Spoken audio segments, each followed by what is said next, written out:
Hello, human peoples. You're listening to the podcast network of Gamefully Unemployed. To support us and gain access to great exclusive podcasts like Fox Mulder is a Maniac, Tom and Jeff Watch Batman, Star Trek The Next Futurama, and our latest show, Spiel Boys, head over to patreon.com/gamefullyunemployed. We do game streaming, movie nights with our patrons every Friday night, and you can even commission your own podcast about anything you want. Literally anything, within reason, and we have to do it. You are quite frankly out of excuses not to go visit patreon.com/gamefullyunemployed. That's patreon.com/GAMEFULLY unemployed, which is spelled like it sounds. Play, kids! It's the Rutger Hauer Power Hour!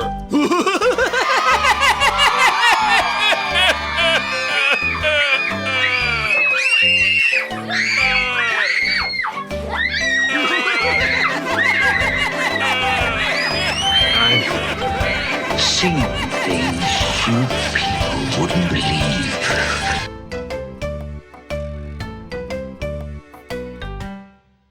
Oh, kids.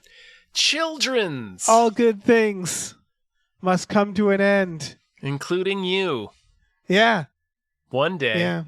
One day. Like tears in rain. Exactly. Exactly like tears in rain. That's why we did this. That's why we did this. It's the most important lesson that Rutger Hauer has taught us. It is. Mm-hmm. And it's so important for children to learn this. It's a crucial lesson. Yeah. So welcome to a brand new Rutger Hauer Power Hour, brought to you by our wonderful producer, Nolan Mayton. Thank you so much. Thank you so much, Nolan Mayton. Yeah, this has been a glorious... We're going to name a bench after you. Yeah. Oh, God, yeah. Several. I'm gonna name... So I'm going to go around... Oh, I'm going to go around a park, and I'm just going to be fucking carving pointing your at name things. on benches. Excuse me. Yeah. Yeah. Just naming everything after you. Yeah, Thank you. We're gonna go to the park with a screwdriver, and by the next morning, man, so much of that park is going to be dedicated to you. Oh yeah, you will be wanted for vandalism. You will get at least one phone call. Yeah, but that's how a legend grows. Yeah, it is. It absolutely is. I once spray painted my manager's name on the side of a rival restaurant in tribute. I don't think he appreciated it. Probably not. Can you imagine that conversation? Come on, why would I be stupid enough to do that? Yeah, this is the final episode. We've been going through Rutger Hauer films, just talking about how awesome the whim of our producer, seemingly with no rhyme or reason. Yeah. They cover a broad tapestry. Yeah, we haven't gone through them all. Just six key films. No, it's a selection. This is a curated selection. It is Rutger Hauer's lessons for we children. We did Lady Hawk, A Breed Apart, which was the fucking egg one. The egg one. Oh, yeah, that was the Frankenstein one, right? No, that's Mr. Stitch. Oh, no, the Fabergé egg one. The one where the evil guy collects eggs. Right. And Powers Booth is there. Crossworld. Oh, right. Eagle eggs. Probably right. Crossworld's the most forgettable one. I think Jack Black was in that one. I remember that. I don't remember Jack Black in it. He was like the funny friend. Wasn't it Jack Black? I think he plays a character named Steve, much like the Minecraft movie, but maybe I'm making that up. Then there was New World Disorder, which was was the Frankenstein one. No, that's the hacker one. What? Yeah, Mr. Stitch is the Frankenstein one with Will Wheaton. That's right. You just said that. Yeah, and we are on, to make things even more confusing, we are on a movie with two names. Which version did you watch, Tom? Did you watch Salute of the Jugger? Salute of the Jugger.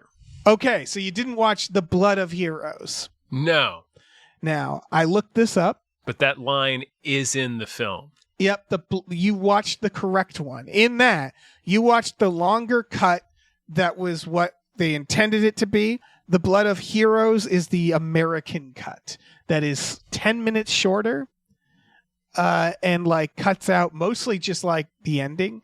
Like the spoilers, they win, and then it's like credits, like in that classic 80s style. Oh. Yeah, which is that also. Oh, yeah. I mean, you could end the movie there, but I like the epilogue. Yeah. This is written and directed by David Webb Peoples, otherwise known as the writer of Blade Runner and 12 Monkeys, who adapted 12 Monkeys. Yeah. He wrote Unforgiven. He is a legend, screenwriting legend. Leviathan, Lady Hawk, a little film called Lady Hawk. This is more on the Lady Hawk Leviathan end of the spectrum. Yeah. Than Unforgiven. Yeah. It's part of that blend of, it feels like after Mad Max came out, there were so many producers who are like, "Oh, I know where a quarry is. I could make one of those." Well, like this is an Australian film too, right? Yeah. It feels Australian. This is a quarry film for sure. Yeah, it's one of those, but we'll get into it. Although, let me tell you, I gasped when the hovercraft showed up. The hovercraft. Oh yeah, the hovercraft. Yes. I mean, here's my big take. We'll talk about it now. My big take is I thought the second half of this movie rocked, and I was so bored with the first half. Well, I think this movie kind of rocks overall. I think this is another Lady Hawk. Yes. I love how very little they tell us about the world. I love that the world is batshit crazy. Yes. It's everything in this world revolves around this weird arena football that is outdoor arena football mixed with rollerball, but somehow way less cool than either of those things. Yes, it's awful. There's also a little bit of Quidditch thrown in there. Yes. Oh my God. Do you want to get into today's lesson? It's the most jack-legged game, and it runs everything in this wasteland. We don't know why. We don't know how the future fell. The movie doesn't know why. It doesn't matter, Dave. No, it doesn't. It doesn't matter.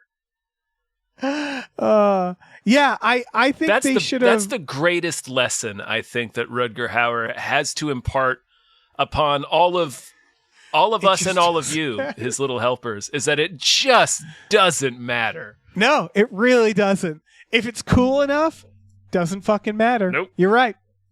If there's a badass sword fight at the end, it can be Lady Hawk. Yeah.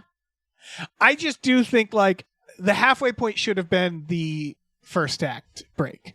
Right. They should have went underground. You telling me early. that they trimmed out the epilogue was like, yeah. I might have shaved a different 10 minutes. Yeah, seriously. Because I do like getting to live in the world a little bit, although it does get a little like, where is this going? Right, and I didn't like. It's like, again, the world is a quarry, and that shit, it really washes over me. Like I feel like we've watched so many of these types of movies, which is we have a quarry, and We're it's wandering just like through a quarry. Yeah, and they all look the same. It's Mad Max. Right, and but what's wild is the moment they go underground, they start building a rich world. The world building when it's underground, I thought was really cool. And like a really fun story, and actually was kind of funny, and like had, I like the sleep wall. Like that was really cool. Oh, the Wall Hotel? Yeah, the Wall Hotel. Like this underground apocalypse was really cool, and it was so boring on the surface compared to that, where it was like, yeah, I get it. There's fucking it's just a lot accordion of parties. Yeah.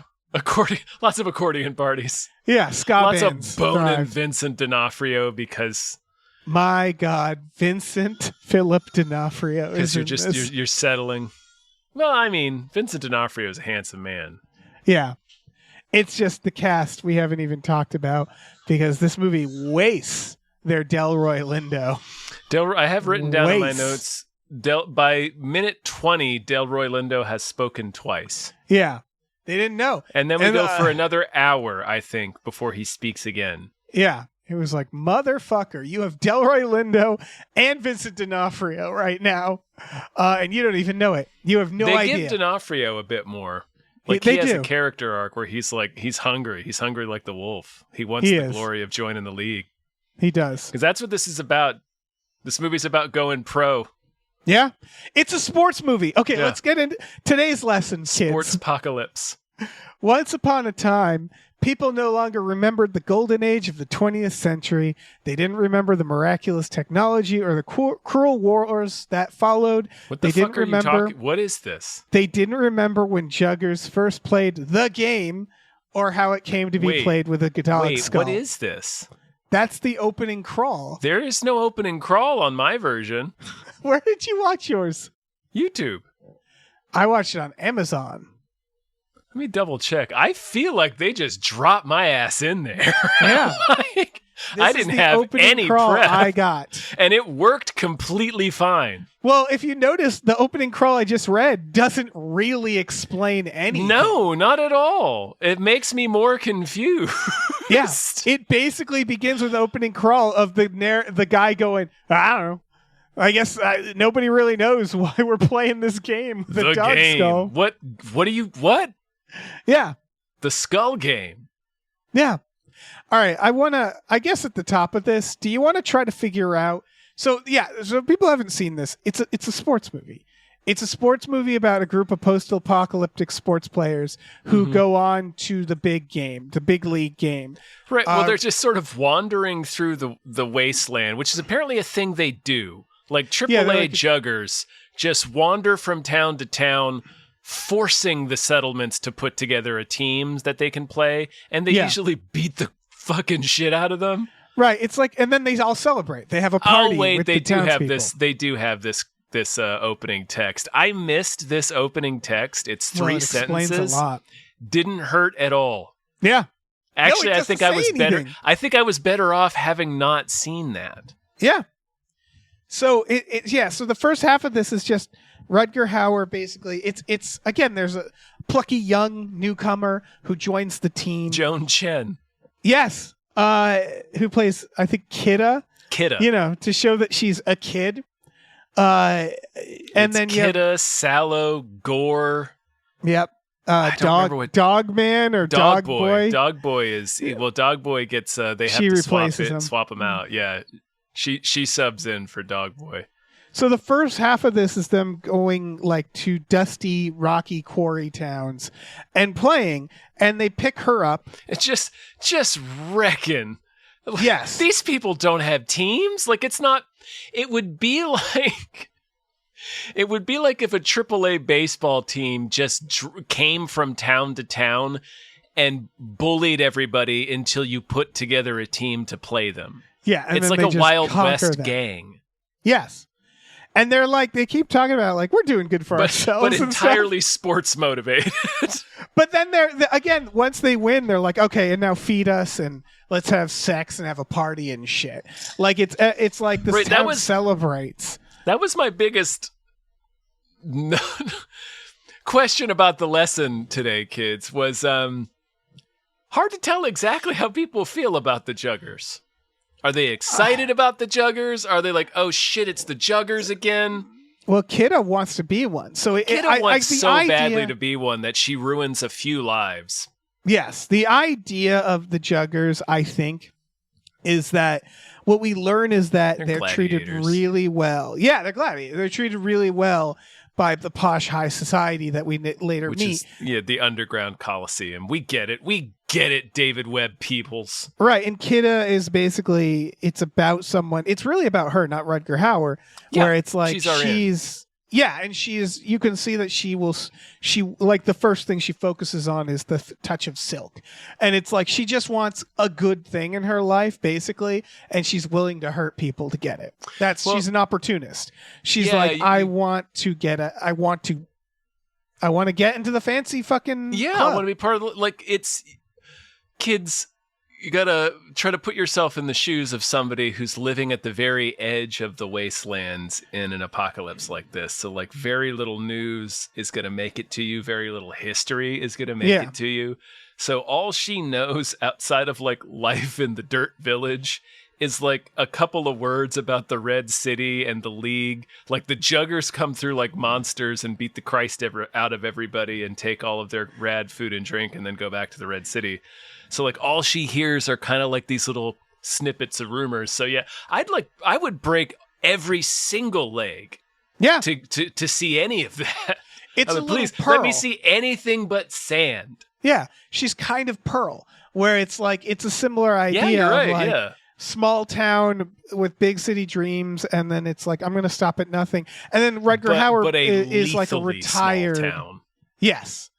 And Rutger Hauer shows up and they're like, oh, he used to be at the Red City. He used to be one of these guys. So naturally she's fucking glomming onto him. She fixates on him, yeah.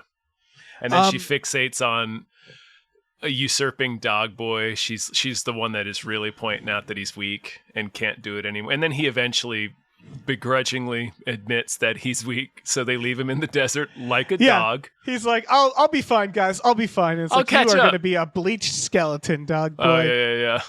Dog boy. They're going to be playing with your skull. You're going to be a dog is going to be chewing on your bones the next time we see you. Speaking of bones, all right, can we try to figure out how the game works? And it's just called The Game. So it's a combination of American Gladiators and arena football. There's it's basically, there's an American, you guys know the American Gladiators thing where they have to get the ball in the basket? It's basically that game, except each side has 3 players in addition to the person trying to dunk the ball. You have a slasher who's the jouster from American Gladiators. You wear a lot of chain armor, not chain mail, chain armor, yeah. And you beat the Christ out of each other with the that's joust. That's the joust. Then there's the chain swinging. There's the Ghost Rider. He's another member of the team. Yeah. Who gets a chain, and his entire job is to do the windmill with it to try to pin down the Quick, which is what they call the Seeker. Yes. And the Seeker should be tough and fast. And there's one more. There's one more because there's 4. It's 4. Rutger there's the Hauer Slash, which is what Rutger Hauer is. Okay. Then there's the Jouster. That's chain the Slash. And that's the Slash. Wait, he's the... Because there's... Okay, fuck. I was pretty sure. Because there's the lady. The lady is there. Right, and I'm trying to remember what... Was she... Wait, do they have 2 Slashes? I don't know. I think... And then they have like... Because there's 4 people on the field. Yes. And I only was able to write down 3. I was struggling with this. And then they have their Oliver Reed on the sideline who walks around with an armoire on his They back. got Murderball Mickey, I wrote down. Oh, who, boy, I love him. Is on the sidelines like, come on, get him. But then I noticed Rutger Hauer is the coach. He's the one like, here's what we're going to do. So he's like just the hype man, the side guy. I think he's like their sponsor. Like I said, he's their Oliver Reed from a Gladiator reference. I think he's just the money guy. He apparently, yes. But he's probably the manager. And nuts are their money. Nuts. Well, I don't know if you noticed that. They're giving nuts. I don't know. The reason why they use dog skulls in this game is because it's Australia. Yeah. Like, it's weird that they're like, how they came to be played with dog skulls is a mystery lost to time. Like, no, it's not. It's Australia. There's dog skulls. They're everywhere. And so, what else would they use? A ball? So the Quick has to get the dog head to the other side to score, and it does. You got to jam it on a spike. It does. Yes, it's very much the American Gladiators game. You have to, but spike it is, instead of a basket. It's like you said, Quidditch, because the idea is with the Seeker, it's like that ends the game. It seems. But that isn't the only way to end the game. Some dipshit has to sit there and throw rocks at a gong. Yeah. And they time the game by like 100 rocks. And it seems like like you also can just simply last out the rocks. And if the rocks are done, as long as they don't score on you. Right. And then it like is a running tie? Down the clock is a valid strategy. But then it's like a tie. They seem to imply it's a tie, which happens a lot, which seems like the first game you see, there's only like 15 people watching. And I'm like, I can see why. Because the game kind of sucks. Because it feels like it ties most of the time. Or it's whoever's left standing. No, because I was going to say, it feels like the opposite. It feels like it's just a savage beating that's over in 60 seconds. Right, because there's also this hockey brawl thing where... Yeah, that's all it is. They all just sort of pair up. Meaning that, like you said, the chain guy is supposed to stop the Quick, but most of the time it's just the chain guys fighting, the pole guys fighting, and the quicks fighting. And it's just like, oh, you all just like took these roles and then you just beat the crap out of each other. And it's like, why even have a ball at all? It's just a fight. Pretty much, yeah. That's where I was thinking about Harry Potter, is in the sense that it's really just two players. It's the two quicks, and then there's just a field full of teammates beating the shit out of each other. Right. It's like, really, those two people are the rest of the team is irrelevant. We don't need the rest of this game. We should note, though, when you say a field, in this case, it's like a space the size of a bedroom. Oh, I said like arena football. Okay, yeah. It is so small, too. Like, it's like maybe a driveway worth of space. So it really is just, let's have these people beat the shit out of them. And if one of them happens to get this dog skull to the other side, then I guess it stops that way. Or if this dipshit stops throwing rocks at this gong. Whatever happens first. Or they all just, one person is left standing. That appears to be the game. Yeah, and the entire, all of future society revolves around this game. Yes. And then when they go to high society, I also want to note, they bring the dog skull. You win the dog skull when you win. And they brought them all their dog skulls like they were resumes. And they were like couldn't you forge one? Right. They're just like, we'll look over these and get back to you. And it's like, what are they looking for with the dog skulls? What shows that it's a good dog skull? And what are they used for? They're checking the serial numbers. Yeah. It's confusing. So yeah, it's the first game, and then accordion party. Everybody lines up to put bolts on the dog skull. Again, because I guess that's their money. Yeah. The nuts are their money. That's how you celebrate. Yeah, and then they run into tax guys in the middle of the desert. That's the hover car, right? That's when the hovercraft shows up, and I genuinely gasped. I just wanted to say, I'm just going through my notes here because I don't want to miss anything for the kids. Yeah, I'm just going to go through the beats. The guy who's keeping score, the rock guy, is a real. You can tell he was a real inspiration to Bob Hoskins. Yes. Dog boy fucking rocks. Dog boy. So yeah, the first thing he's that happens. He's their ringer, not Rutger Hauer. Yeah, Vincent D'Onofrio basically fucks up, and Dog boy gets hurt. He hurts his leg, and so that's when like Kidda is like, I have an opportunity. She kind of follows them for a while. Basically, until Dog Boy is just like, yeah, I gotta die here, guys. Until Dog Boy is just actively dying in the desert. Yeah. So then they take Kidda, and they're like, okay, bye, Dog Boy. Yep. It's real mercenary, man. It's the wastelands. Yeah. It's also a little Lord of the Rings. There's a lot of shots of like this fellowship walking over these landscapes when one of them has a fucking cabinet tied to his back. Yeah, he's a fucking armoire on his back. Yeah. That was confusing when you were first watching the game and I just saw the cabinet in the background. I'm like, is that part of the sport? Like, what is this sport? Is that going to enter into the game somehow? Yeah. It's like, that's a Monty Python joke. Right. So they keep stopping at these villages that conveniently all look like the same quarry, basically until they decide to go to the Red City. Right. It's a real Eastern European made for streaming action movie. Yes. Like those are the kind of landscapes we're talking about. Yeah. They basically realize that they're too good. Like they're like, we're winning all our fucking games. Rutger Hauer is avoiding the Red City at first because he has a past there, but he agrees. Which we Kidda know about. Is into it. Yeah. Like Kidda grills D'Onofrio, I think.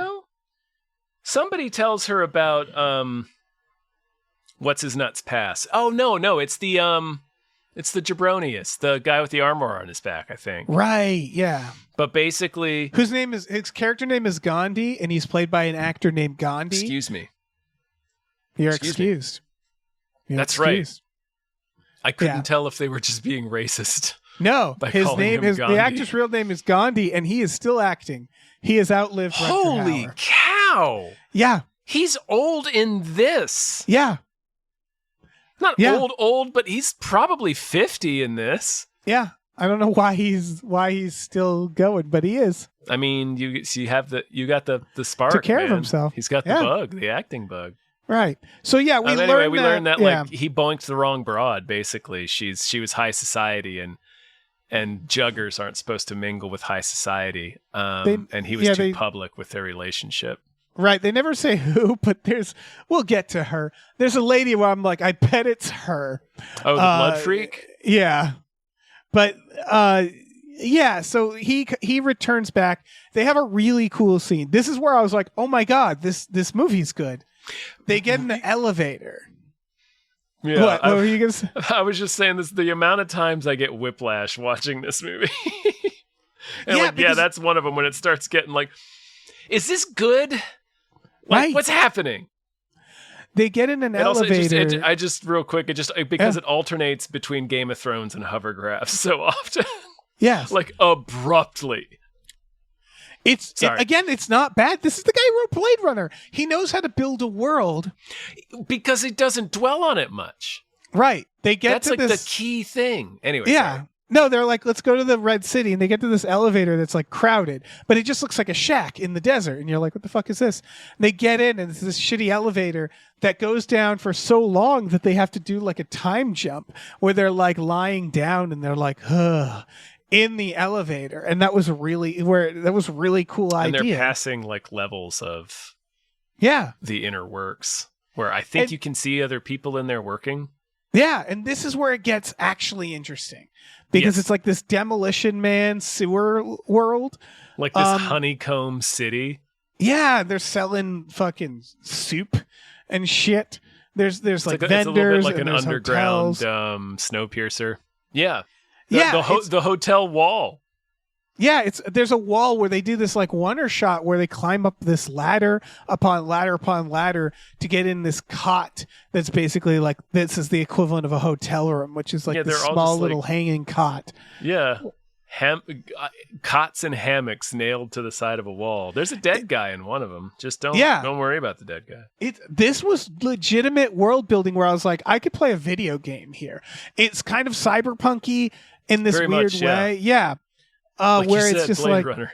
Yeah, it's this underground city where it's like there's just not enough resources, there's not enough space. This is it for society. We're just fucking cave dwellers. Like this is more interesting to me than the fucking wasteland, that's for sure, because there's nothing there. There's dogs. I liked this world for dogs because I was like, it's both good and bad, it feels like, for dogs. Because like I feel like dogs love the apocalypse. So many smells. Like everybody's basically living like a dog, you know, like suddenly scraps. Everybody wants you. Yeah. But like unfortunately the most popular game is played with their skull. And so it's like, well, that's a shame. I'm sure I hope it like dictates society. Yeah. Maybe they're worshipped. I don't know. But yeah, so they basically it's basically the Mushroom Kingdom from Super Mario Brothers. Yeah, and that's probably why it resonated with me so much. And so yeah, he like meets with his old death ball player who looks like Frankenstein. Gonzo, yeah. I was going to say he looks like Peter Boyle after the bombs fell. Yeah, he does.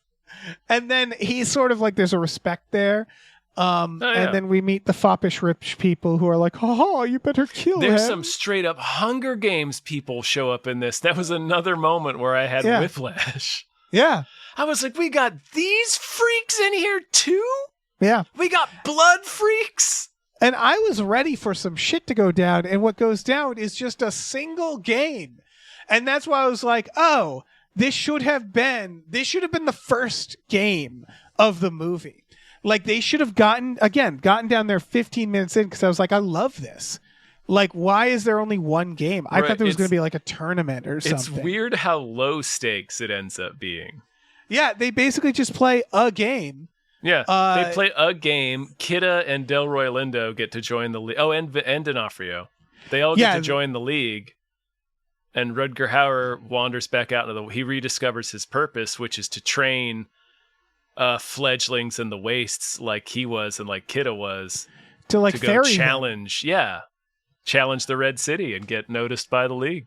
It's a cool idea because it's like, oh, I've been banished from there, but that doesn't stop me from helping other people to get there and to give them the thing that like it out here, man. Yeah, and he can basically every time he goes to the Red City, he can resupply or whatever, and like, yeah, it was a cool idea. It was again a good movie. I wish more of it took place in the Red City, or more that was happened more of a in the starting wasteland. point, and then we saw more of another place, or Yes, I wish there was. I think that's what it is. I wish there was a transitional place from the Red City, from the wasteland to the Red City. Yeah, because I said, it's weirdly low stakes.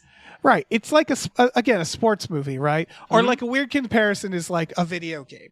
So when you play like a racing or sports video game, there's always like new levels and you get more stuff and the levels are cooler. This feels like going from level 1 to the final level and then that's it. Where it's like you just play level 1 a bunch. Oh yeah, you do the whistle cheats early on. Yeah, exactly. If it's a whistle cheat. Jump right to World 8. Should we get into Rutger's Make Believe, or do you have something like for the overall? A lot of it could just get rolled into the next thing. Yeah. I just wanted to point out that delicacies at the Fancy Freak party include a Komodo dragon where you can just scoop shit right out of its back. Yep, It looks and kind of like bugs. cream cheese, I guess. Just eat his back. Eat that Komodo back. Yep. And bugs. It's gross. And bugs, of course. There's always bugs. There's always bugs. I guess this could go with Vincent D'Onofrio, the audition, where they have to audition for the freaks. Wait, which part? Rutger's helpers. Oh, yeah, we can get into that. When they have to like audition when they get to the Red City. Oh, yeah. Yeah. Okay, when he swings the chain and shit. Kind of, yeah. All right, Yeah, we'll I talk remember about that. that in the helpers. Yeah, let's move on. All right, let's get to Rutger's Make Believe. Let's talk about Sallow. He's like a mentor. Yeah. The names are on the nose. Yeah. Here's my big note. They treat him like he's a legend. But he's not good at the game. I don't remember a moment of this game or this movie where he does something impressive. That's my big offer. At the end, the guy is like, "You're good, old man," and he mostly just had him pinned down. Like it seemed like he got his ass handed to him at the end. Well, that in the first match, it is really funny. His old friend Peter Boyle just foot sweeps him and sits on him for the entirety, like all 100 stones. He's just being sat upon. And it was very funny, and I thought that was going to be the entire match. But it was a draw, like you pointed out, so they have to have a round 2, essentially. And Fancy Freak is like, okay, enough fun and games. You got to break this guy. And he's like, yeah, okay, this won't last longer than 10 stones. But when round 2 starts, Rutger Hauer just hauls off and beats the shit out. He chops this guy down like a tree. Right. Yeah. Just wailing on him with his gladiator stick. I want to note that your good old man happens after he sits on him, not after he beats the crap out of the guy. I'm pretty sure. No, it's at the end. It's when he helps him up. Oh, it is? And he's Okay. Peter Boyle's all bloody. Right. He says, "I forgot you're better than me." No, that's 2 different characters. Oh, 2 different characters. There's like the young, tall guy. Oh, the young guy. Yeah. Yeah. That's what I mean. Like, it's very funny because, like, he just mostly sucks. He does, I guess he does win in the end or beats the crap out of the guy. But, like, he never seems like he's amazing at the game.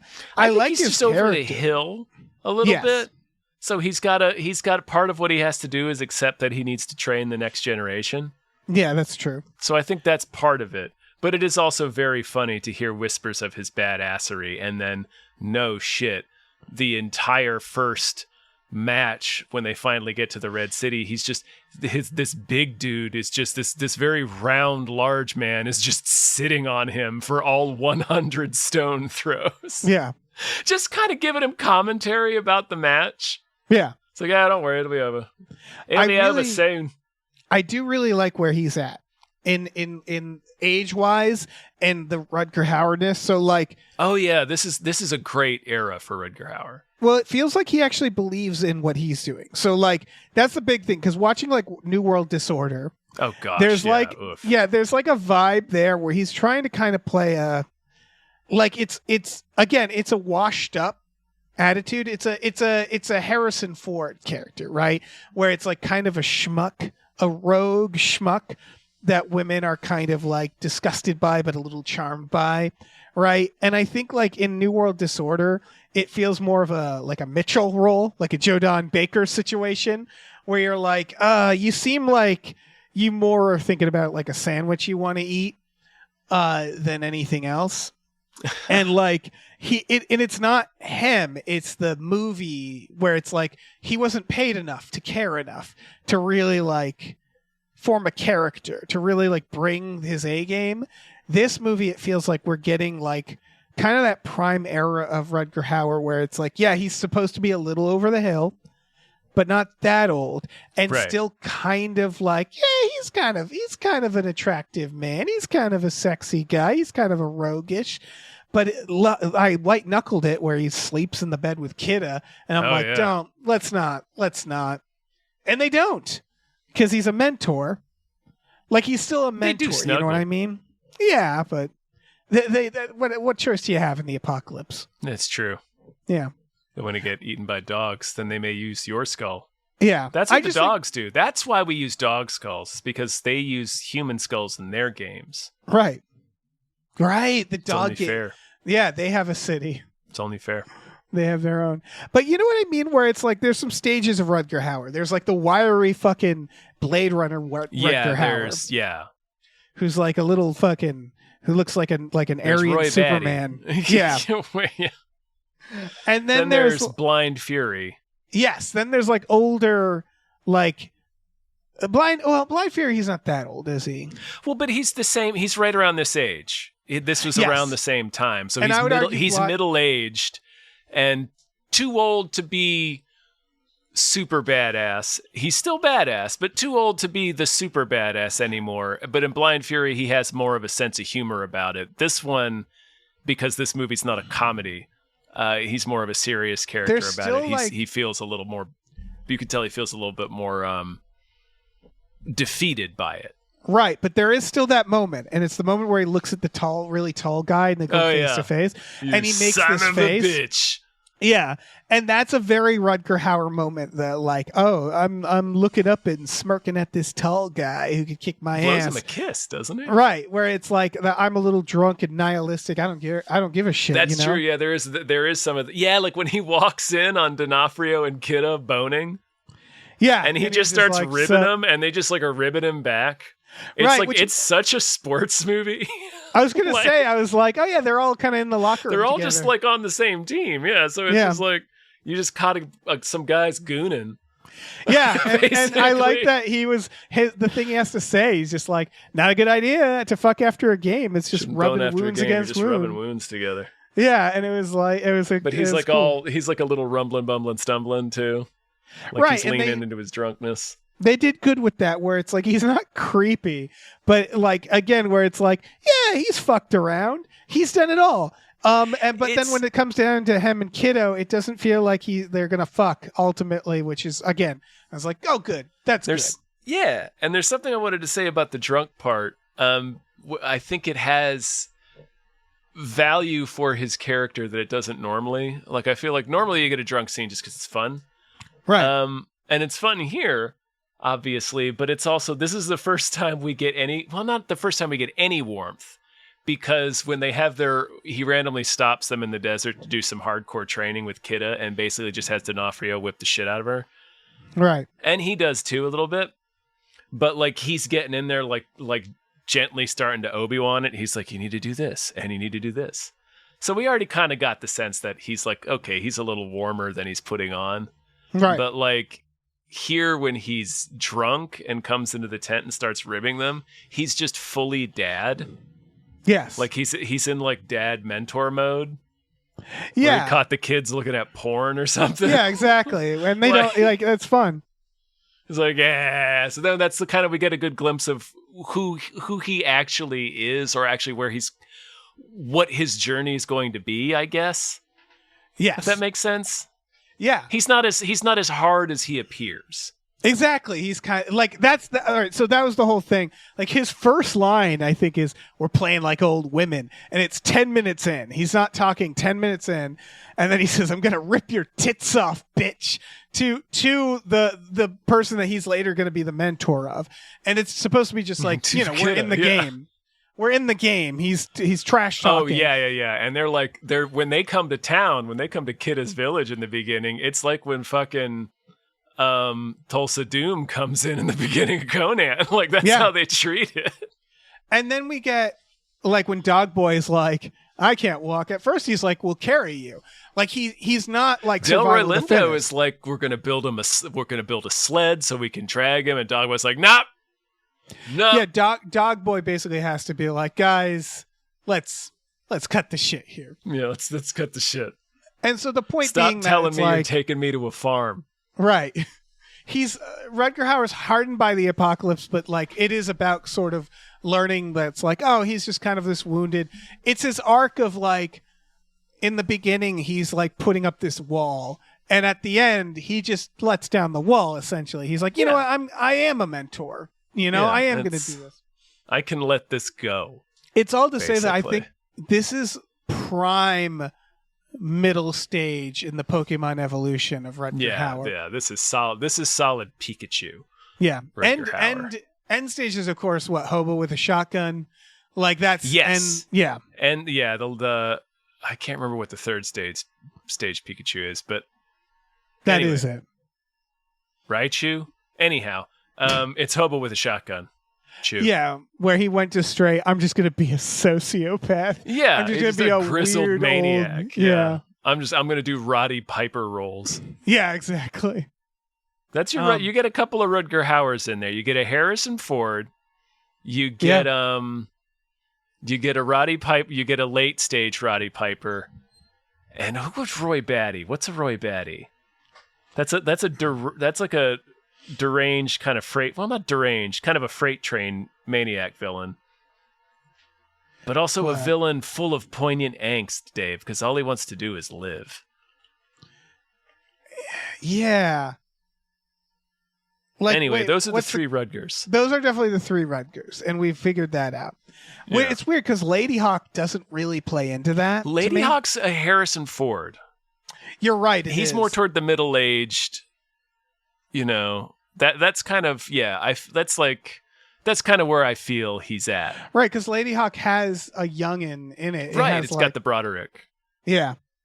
Yeah, that's when they're like, we have to throw in a younger person. Mm-hmm. And so is this. Yeah, so you're right. It is like the Harrison Ford. Him and the Fifes, they're like, their mature romance is the backdrop.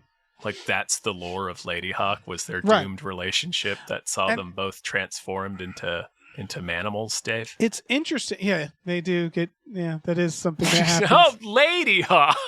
Lady Hawk. It makes sense now. I mean, he named it. Doesn't he name his sword or something Lady Hawk? So probably. like, there is also this like where you're like, oh, okay, Lady Hawk, and then it's like, oh, Lady Hawk. Huh? What is he? A wolf? He is. They could have called it Guy Wolf.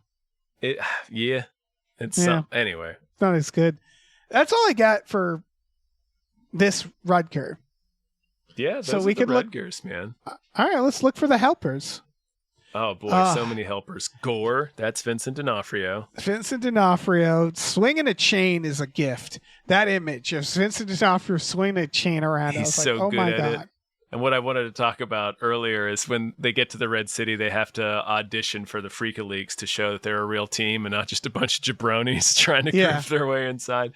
So he starts doing a real like chain spin and audition, and no one's impressed. Yes. Like it's like when you go too hard at the talent show, it's like he very quickly realizes how much he's embarrassing himself. Yeah, and they're just like, it's fine. They don't care. He just like kind of like slowly like starts powering down because you can't stop all at once. No, you really shouldn't. Vincent D'Onofrio is, believe it or not, the funny one of the team. I like this. I like the scene because this felt like it's part of his character. He's like the plucky young funny guy when he runs into the sleep wall, and he's like, "They've accepted our challenge," and you hear someone just go, "Who cares?" Yeah, and it's like it's genuinely funny that he's just like he doesn't care that he's waking everybody. He's so excited. Vincent Philip D'Onofrio, as they credit him. He's prime dude that's gonna get killed, but nobody dies in this movie. Right, I thought he was going to die. Apart from Dog Boy. Dog Boy. Yep, Dog Boy. It's safe to assume that is where that Dog Boy's story ends in the desert that day. I wrote the line, "Nobody carries the Dog Boy." I didn't write who plays the tale of the Dog Boy. I didn't write down the actor's name, but apparently the actor who played Dog Boy wrote the movie Jungle with Daniel Radcliffe. Oh, sure, yeah. Yeah. So that's what you're seeing when you see Dog Boy. You're seeing the writer of Jungle. Well, he was my first favorite character until I noticed the armoire on Gandhi's back. So yeah, I was going to wait for Gandhi because he's my favorite character. He is my favorite. I think it briefly jumped to the guy who runs the Wall Motel. That guy was great. Because he's just this dude at a desk with a cage full of rats. There's a lot of, in this Monty Python and the Holy Grail peasants. Like there's a lot of people slapping mud kind of jobs where they're beating just like cats against. Yeah. There's also a lot of announcement kids. And what I mean is like there's the kid at the beginning is like, Jugger's coming, big guys. Like it's fucking Omar coming. And then at the end there's the kid who's like flipping 60. Pigeons. Yeah. Then there's a kid who's like, they're fighting to 60 stones. And it's the real like Morpheus and Neo are fighting moment where like it's that character, the kid who just their job is to run around and go, this thing is happening, guys, go come look. Tommy just sold 500,000 brake pads. There's the rich blood perverts who are like, bravo, blood bravo. Licking blood off the juggers. Yeah, and Vincent D'Onofrio is going to fuck that lady. He's into them. He is into them. He was made for them. Because he's right where he deserves to be. I love, by the way, it's such a bummer because the moment you meet them, they're like, yes, we are such the villains. And then you think like, oh, they're going to take them down. Nope. They're fine. They do great. They're thriving. They wanted into this. Yes. Have you seen what it's like up there? Yeah. They're just like, you know what? We can't bring it all down. Are you crazy? Yeah. You know how much it sucks out here? We're not bringing anything all down. That's basically what happens is they all get picked they all get drafted essentially, and they're like, Rutger, bye. Yeah. And he's just like, all right, well, I guess we're not doing a revolution. We're not okay. That's fine. Yeah. It's if the ending of Snowpiercer is them going, are you crazy? You know how cold it is out there? No, throw the kids in there. Grind them up. I don't give a shit. Like, that's what it is. And Vincent D'Onofrio is just like, hey, baby, you want to taste my blood? And she's like, yes, very good blood. Yes. And that's it. That's the good life. I love them. I love these rich blood perfects. Yeah, they're so great. What a fine world. Yeah. That's the future I want. Yeah. We should mention, Delroy Lindo, again, a waste. I have nothing for him. I have nothing written down. No, for I him. couldn't even tell you his name. Yeah. Same with Big Simber. That's the lady who also is devoid of all personality. She's barely there. Yeah. Yeah. And so that brings us. Oh, and then Gonzo we mentioned with the metal Gonzo plate. I love. He's great. He's living the good life. Like I said, he's Australian Peter Boyle. Yes. But mainly there's Gandhi. Primarily Gandhi with an armoire on his back. Their coach slave, where I was just like, what are you, Gandhi? He's like their manager. Yeah. He's their Christina Ricci from Yellow Jackets. Okay, for the record, he has made something in 2020. That was his last thing. Okay, well, that's 5 years ago. Anyway. Yeah. But yes, he's I mean, it's not, he hasn't died. He's not dead. He's close. I'm guessing he's close. He's born in 1939. Right on the edge there. He was in Babe, Pig in the City. Oh, hell yeah. I mean, he must just, that's another Australian production. Yeah, These must all be very well-known actors in Australia, I wonder. I assume. Like Vincent Philip D'Onofrio. He's probably huge in Australia. Yeah, it's true. He hasn't been in that much, to be honest, but like he's been, it's been enough. He's working. But yeah, I love the part where they're like, they say something to him like, are like, they're talking about how the red city is dangerous. And they're like, you gonna do it, Gandhi? And he's just like, yeah, they won't break my bones. Yeah, they're not gonna beat it's me just up. another dog town for me. And it didn't even like it was funny to think that it was like, oh yeah, if they all get killed, he's just gonna go like, well, anybody need like a manager? And they're just gonna be like, yeah, come this way. Like he'll just go to a sign-up sheet or something. He doesn't care at all. No. He just becomes a free agent at that point. Yeah, I want to be him. He's having a great time. That's a good role to slide into in this apocalypse, I think. Yeah. I love his little bit buying Team pies. manager. His pie bit where he's like 6 pies, and then Rutger Hauer walks away and he's like, oh, five pies. And then Kidda's like, I'm joining him. And then he's given 6 pies and he's like, I ordered 4 pies. And I was like, it's a good pie bit. Good pie bit. Solid pie bit. Yeah. He ends up playing at the end. He does. He puts a guy in like a chokehold and just holds him there. Yeah. Like a little rascal. So he can apparently end you. Yeah. He's got like a vice grip. Yeah. He's got that old man He's grip. like Mad Dog in The Raid. Yes. Because again, he does seem like he might be 60. He does not look young. You wouldn't pick him for the team. No. You'd pick him for manager. Yeah. It's like you look like you could take one hit. He's having the best time. Because right. He mostly just gets to watch all this happen. He apparently is badass enough to jump in a game if needed. Yeah, he can just fill in a slot if he needs to. Right. And there are 0 stakes for him. He does not care really. Ultimately, it's like Thor in the Avengers where it's like, oh, if Earth explodes, it's like, well, yeah, I'm not from here. I'll it's find fine. another one. Yeah. It's fine. So yeah. That's all the helpers I have. Do you have any others? Let me double check. There's the tax guys, leather car dudes. I like all I the wrote is they hovercraft must dudes. smell because they're just out in the sun in leather. They're in the one car in the entire fucking wasteland. Let's see. Again, there's multiple ska bands. Well, there's an accordion band, and then there's like a Rasta ska band, which I actually understand. In the apocalypse, you're going to need like wind instruments, right? Like you can't really plug in. You can't be like Hendrix. Yeah. So ska bands out there. Kidda who... Oh, right, Kidda. Wants so desperately to get to the league. Kind of screws over Dog Boy a little bit. Is pretty ruthless and driven. Right. And then she finally gets to the league match and she says to Rutger, she says to Sallow, I've never been more scared in my life. Yeah, she's amazing. She's she incredible. Does say, she's a she maniac. says, I'm going to break your leg. Beef to Dog Boy. Dogbert. And then, she fucks him up. She's great. Like, the moment I realized she was the main character, I was like, oh, we got a movie. Because Rutger Hauer, again, is like, he's like doing his job. He's just a wall. Right. But he's clearly Yeah, and it was like, fuck, man, we need someone with personality. And she has personality. And she just like slowly gets her ass kicked. She gets scars all over her face. And she keeps being like, tell me about silk again. She just wants that fucking silk. She wants so to taste bad. that good life. Kids, you know what that's like.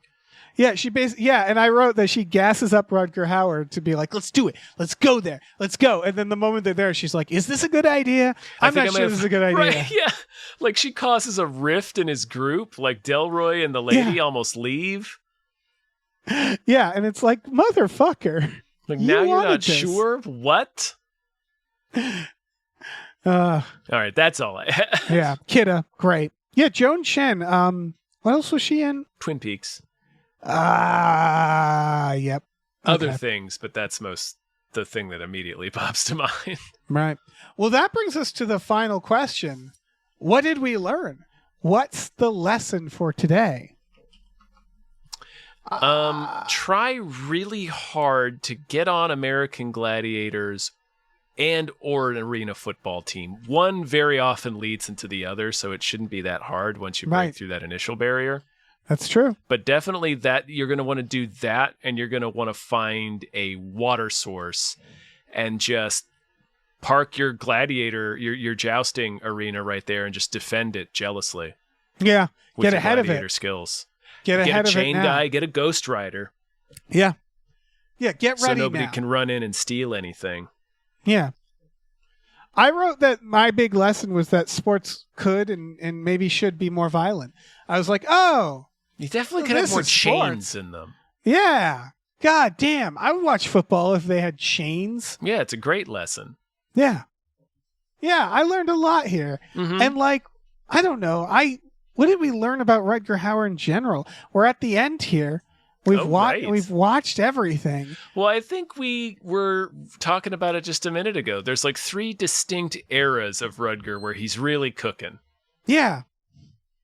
It's the Roy Batty era. It's the Lady Hawk, Juggers area, the middle-aged Blind Fury era. Yeah, and then there's Hobo with a Shotgun. Yeah. Batman Begins era. Right. And like, I think the other thing we learned is that Rutger Hauer isn't a man who says no. No. Or wasn't. Yeah. He would give you, it's that sort of, he was like, you know, like you ever watch those like, they're like TikToks or they're on Instagrams where they'll be like, here's me drawing a picture in 30 seconds. Here's me drawing it in 5 minutes. Here's me drawing it in 5 hours. And it's like the difference of quality. It's like that for acting where he's like, how much money do you have?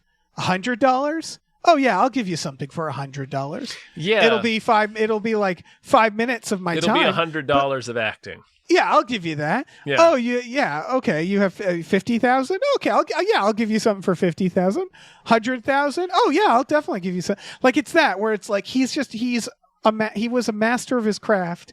He had again he aged into these things. He knew what he was, and he knew how to age into these ideas. Chaotic, borderline borderline terrible taste. Yes.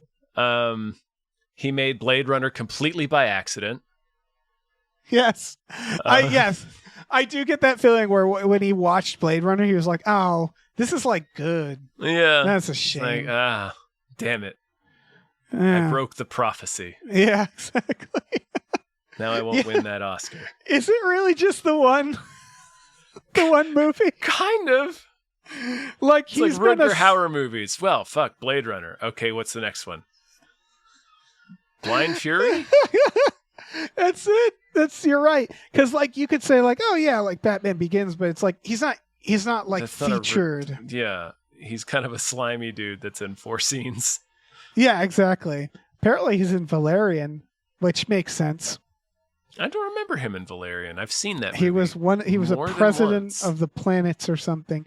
He has been in 175 movies. Because, like we said, Rutger Hauer didn't say no, and he had chaotic, bordering on terrible taste. He has 2 movies in production still.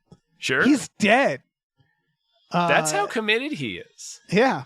Listen, you gave him $20,000. You're going to get $20,000 of Rutger Hauer. It doesn't matter. The wall of sleep is not going to prevent him from fulfilling his obligation. Yeah.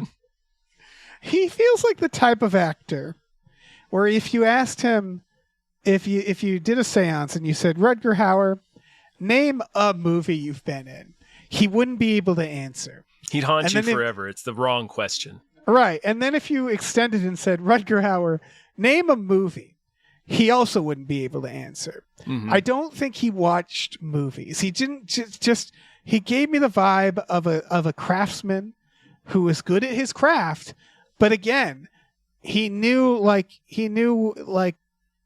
when to hold back. And that moment was money based. Yeah. He just, that's it. He's a carpenter. Very withholding. Yeah. He'll give you what you give him. Yeah. He's a carpenter. Yeah. That's it. He just builds rickety ass bike jumps that I'm really going through it. shatter neighborhood ankles. It really is just Blade Runner. And then Mhm. I guess Lady Hawk, if you want to, No. Yeah. Hobo with I a do. shotgun. But no. Yeah. Again, think I Hobo do. with a I shotgun, like maybe. those are the Dark Side of the Ring guys. Yeah. But also no. Omega Doom. No, I think it's just. I really think it's just Blade Runner. Yeah, it is. It's just Blade Runner, and he's just played. He's just played a bunch of. You need someone to show up and play someone's dad. You get Rutger. Yeah. You need someone to play like a senator who gets shot. You get Rutger. It's that he's He's just great at getting shot. yeah. The Right. He was in The Right with Anthony Hopkins. Oh yeah. Old priest too. That works well for him. Yeah. My God, Rutger. You are a maniac. An acting maniac. Wherever you are. Yeah. He's in the worlds now. He He's in sure the, is, yeah. See you at the crossworlds. All right. I guess that's it. I think so. Nolan Mayton, thank you so much for this podcast experience that Thank we all you. got to live through. Nolan Mayton. Beautiful, beautiful work, Nolan. We got to teach so many important lessons. We really did. And yeah, this was through our Patreon. Patreon.com/GamefullyUnemployed. GAMEFULLY unemployed. It sure was. For just $5 a month, you get access to exclusive podcasts like Tom and Jeff Watch Batman, Fox Mulder is a Maniac, Star Trek The Next Futurama, Spiel Boys, our brand new supernatural podcast, Him Booze, or you could watch movies with us every Friday night. We have watched Rutger Hauer films. Of course we have. How could we have not?